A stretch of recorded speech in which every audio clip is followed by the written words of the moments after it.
El Congreso de los Diputados en España hoy ha vivido uno de los actos institucionales más importantes, la jura de la Constitución de la princesa Leonor, la hija mayor del actual monarca de España, de Felipe VI. Hoy, aquí en el Congreso, la princesa Leonor ha jurado la Constitución y lo ha hecho además utilizando el mismo ejemplar que utilizó su padre hace más de 37 años. Esto lo ha hecho en un acto cargado de simbolismo, porque aquí han venido las máximas autoridades del Estado, los reyes y además representantes de los tres poderes del Estado español. Ya en un discurso, la princesa Leonor ha subrayado que defenderá los valores democráticos y además ha pedido la confianza al pueblo español. Pero además de ser un acto cargado de simbolismo, también lo es de una dimensión jurídica, porque con este acto Leonor acepta ser la heredera de pleno derecho al trono español y suceder a su padre en el caso de que fallezca.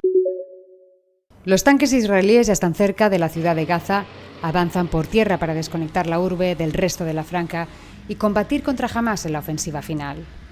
Pero esto pone en peligro la vida de los secuestrados israelíes.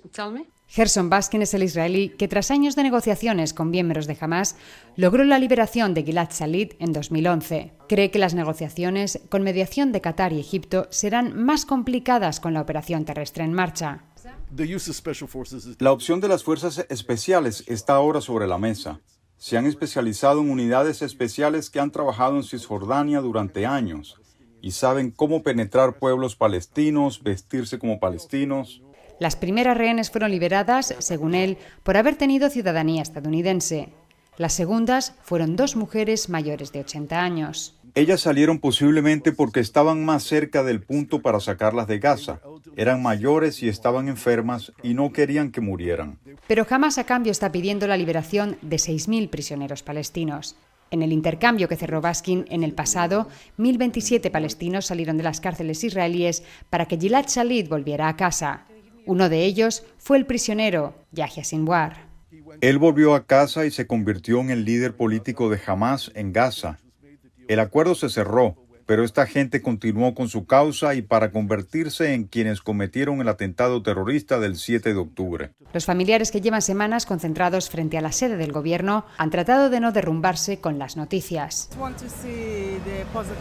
Solo quiero ver el lado positivo, de que mi primo y todos los rehenes están vivos y que alguien está dándoles cuidados, sobre todo a los niños y a los bebés.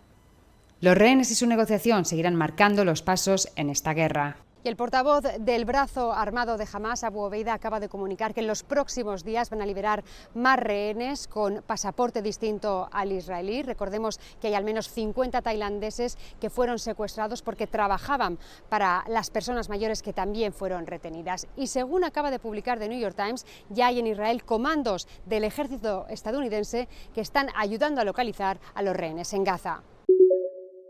Una prolongada audiencia se desarrolló este martes en el Congreso para argumentar la solicitud de financiamiento adicional en apoyo de Estados Unidos a Israel y Ucrania. El secretario de Estado, Antony Blinken, dijo ante el Comité de Asignaciones que el objetivo de la seguridad nacional debe enfocarse ante la amenaza de Rusia e Irán. Han sido socios en una guerra devastadora en Siria y ahora tenemos representantes iraníes disparando misiles desde Siria en el norte de Israel. Rusia podría detener esto, pero no lo hace. Al contrario, su gobierno acoge a Hamás. Pero las palabras de Blinken fueron interrumpidas en 4 oportunidades por manifestantes que reclamaron un cese al fuego.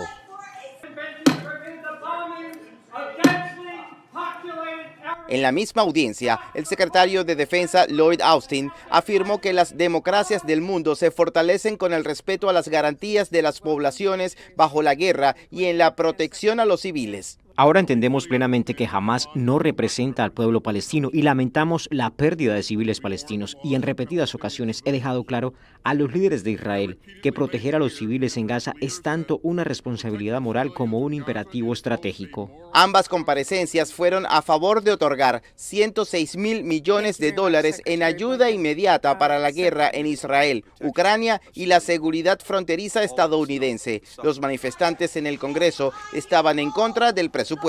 Es el reporte. Soy José Perralete de La Voz de América, en Miami para Telearuba.